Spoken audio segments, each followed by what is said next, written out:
Jets do a good job. Very good in all three phases of the game. This team that's really, I'd say, improved in all areas. Certainly in the kicking game with the return game with Roberts and Ed Myers. He's had a really good year for him. Offensively, it's an explosive group. A lot of big plays in the running game, big plays, receivers, guys really good with the ball in their hands, hard to tackle. And defensively, they're always tough. But once again, lead the league in, third down, third and short, top of the league in the red area, 3-and-out drives. A lot of stats. They hard to move the ball against, and do a good job in the red area, so they don't give up a lot of points. And strong front, pursues well, do a good job taking the ball away, especially if you're not careful with it. So they do a good job in every area, and be ready to play good down there on the road. So hopefully we can have a good week and be ready to do that. Potentially your first crack at Sam Darnold. What you thought of that? Yeah, it's a big, strong guy. He's got a good arm. Make all the throws. A lot of talent. Bill, with a team, obviously, their last game against Buffalo had the loss that they did. You kind of maybe expect to get their best game because they're going to. Yeah, we'll get it. I'm sure we'll get it. Yes. Bill, what would you say the week of preparation is like when you go into a game and you're not sure which quarterback the other team's going to be playing? Look, every week we're one play away from playing the other quarterback, whoever the starter is. So we have to be ready for both guys. It's the way it is every week. How significant do you see the difference between these guys? Thinking like the Ravens, not like you're thinking about them this week, but you go from like a Flacco to a Lamar Jackson, that would seem fairly extreme. How about these two guys? Yeah. Well, they're both good. Maybe we played against McCown last year. He did a really good job against us down there. Obviously, Darnold. This is an explosive team. They've had three games with a lot of points, 30s, 40s. So they can move the ball. They can score points.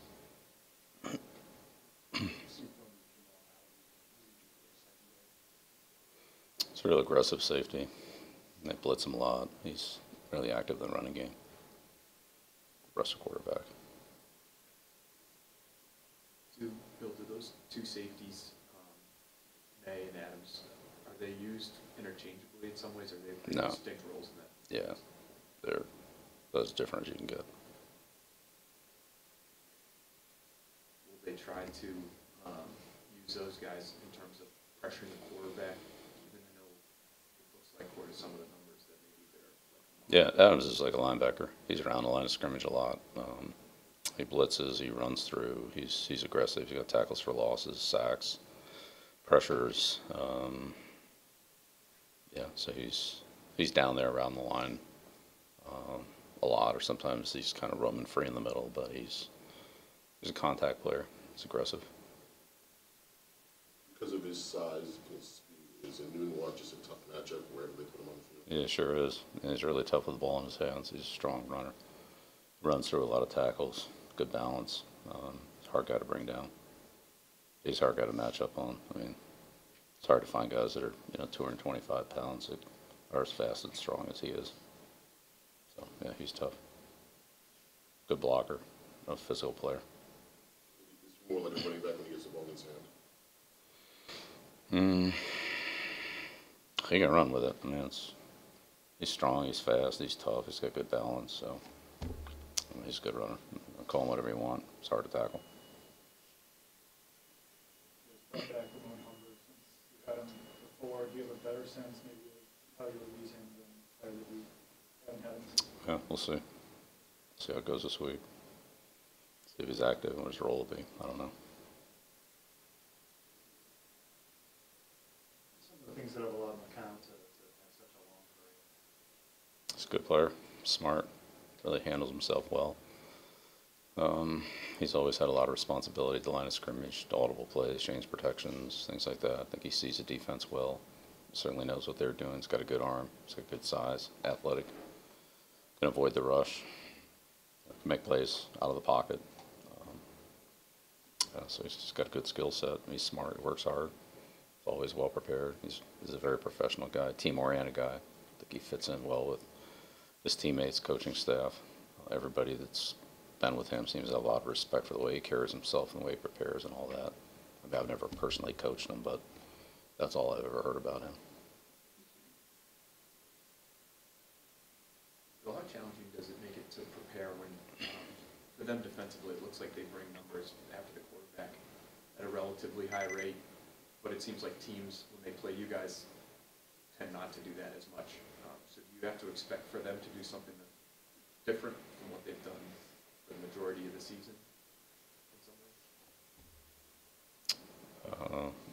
Well, I mean, we'll prepare for him. We've played these guys several times with this coaching staff, many of these players. So we'll prepare for what we think they're going to do. They do something different. They do something different. We'll have to adjust to it.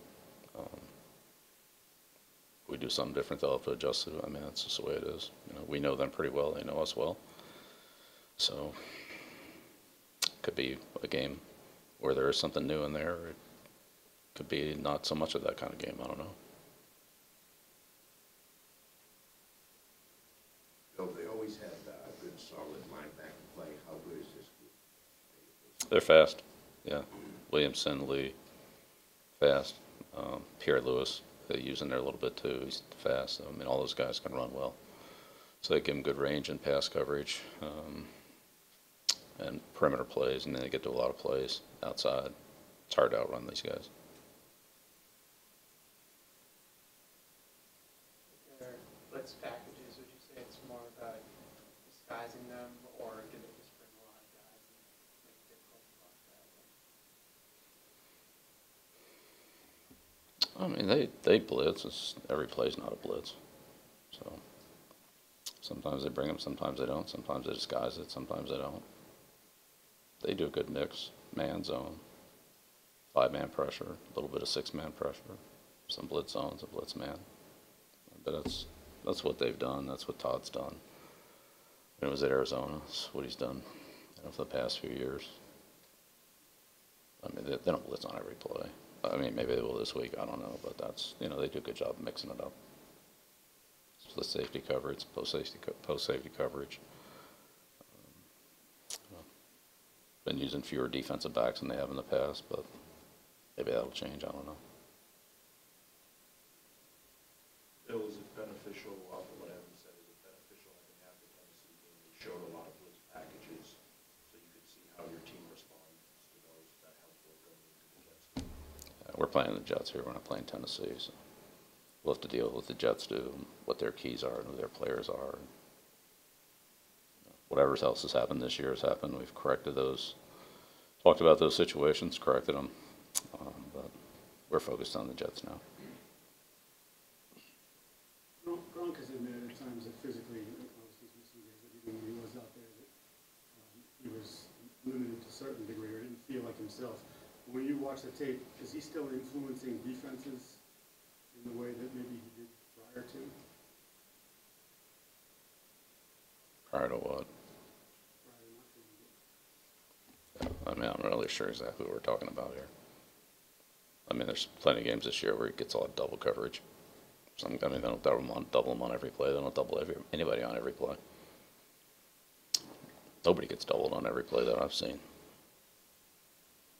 So sometimes they do, sometimes they don't. I don't know. You'd have to ask him about that.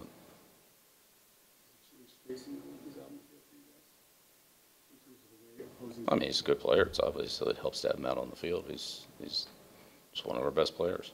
So, of course, it helps us when he's out there. Would you describe them as a game plan team on both sides, or what?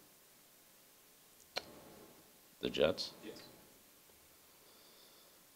Well, definitely in the kicking game, there's an element to that. Defensively, I would say there's an element to it. Offensively, yeah, there's an element to it. I mean, they do a lot of the things they do offensively, but might change the formations around a little bit. Wouldn't say it's necessarily a whole new group of plays, but the look or the formations are complement each other. Bill, when Tom's making his decisions, do you get the sense that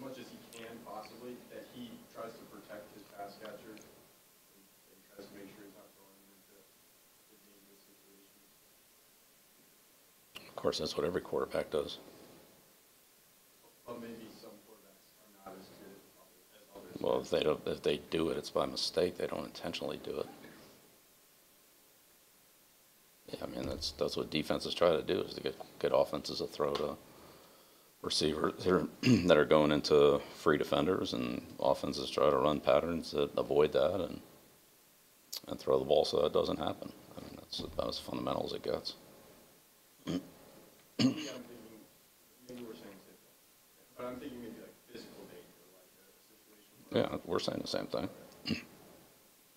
Like, no quarterback's going to lead a receiver into a guy who's standing right there ready to blow at the receiver. I mean, that's ridiculous. Intentionally, I might not see the guy, or the guy could come from somewhere, come off another player, and again, that's what defenses try to do, is sometimes disguise where the help's coming from so the quarterback doesn't see it and throws to a guy like that. And that's what football is. Defenses try to create those problems for the offense. Offense tries to create problems for the defense. Yeah, I mean, why would you throw the ball into a defender that's standing right there waiting for you? There's no play designed to do that. None. The explosive plays have been something that's been talked about quite a bit last handful of years, talking about some of the league's best offenses. And so I'm curious how you view explosive plays. Do you feel like they're necessary for a good offense, or is moving the ball down the field on a number of snaps? Yeah, it's one or the other. They can both be effective. It's nice to have explosive plays. Defensively, you try to prevent them, but if they keep moving the ball, even though it's not explosive plays, and you don't stop them, that's not any good. If you make big plays and score, that's good. If you drive it down the field and don't make big plays, that's good too. So just force you to be a little more efficient, maybe. I mean, it's hard to count on, 3 or 4 80-yard touchdowns every week. I mean, it's just in this league, that's just, I wouldn't say, you could really plan on that every week. So if you get them, great. If you don't, then defensively, if you give them up, it's probably not going to be a good day. If you do, then you're going to have to make some plays on third down in the red area, or they're going to drive it on you and score that way. Speaking of explosive plays, did you get a chance at all to peek at last night's game between two explosive offenses and see what I saw a little bit of it, yeah. The Jets. That's my takeaway. Getting ready for the Jets. Is it hard ever for an offense to balance the risk associated with trying to hit on some of those explosive plays? Obviously, usually they're lower percentage throws.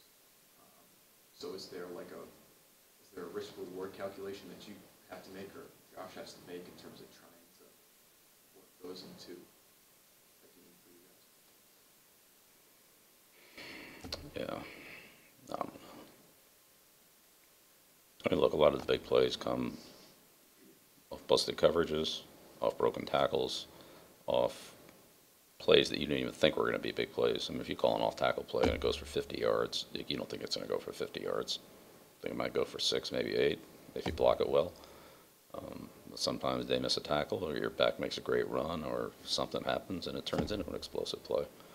So when you call the play, you don't think you're going to gain 50 yards. Now, if you run some kind of, triple reverse pass, maybe you think you're going to gain 50 yards on that. I don't know. I wouldn't say there's a lot of those in this league. And if you throw a go route, then there's a chance for, a significant gain on something like that. Percentage of those passes aren't high, but if you hit one, there's a lot of yardage at stake. So, I don't know. There's a lot of big plays that I wouldn't say are designed to be big plays, but they could turn out that way. And there are the plays that are designed to gain big chunks of yardage, and so probably the percentage of those is not high, but if you hit them, there's a bigger gain to be made. Happy with Joe Toombs' development this year? Yeah, Joe's done a great job for us. He's one of our best players, one of the most consistent players. Yeah. Take a jump this year? Joe wasn't really able to do much this spring. I'd say it took him a little while to kind of get back to football, levels of conditioning, strength, technique, and so forth. There's a lot of technique at the position he plays, every position, but certainly that one. But certainly by the middle of training camp or somewhere there, in the middle of late August, I thought he's played very consistently all year, as he has the last couple of years. So, yeah, he's been a really solid guy for us. We've had all three of those guys inside. I know Dave missed a couple of games last year. Shaq missed a couple of games this year. But overall, that group's been pretty solid, pretty dependable, pretty reliable for us. So very fortunate that inside group is. And when Ted's filled in, which he has for Shaq this past couple of weeks, and then last year for David in Oakland or in Mexico against Oakland.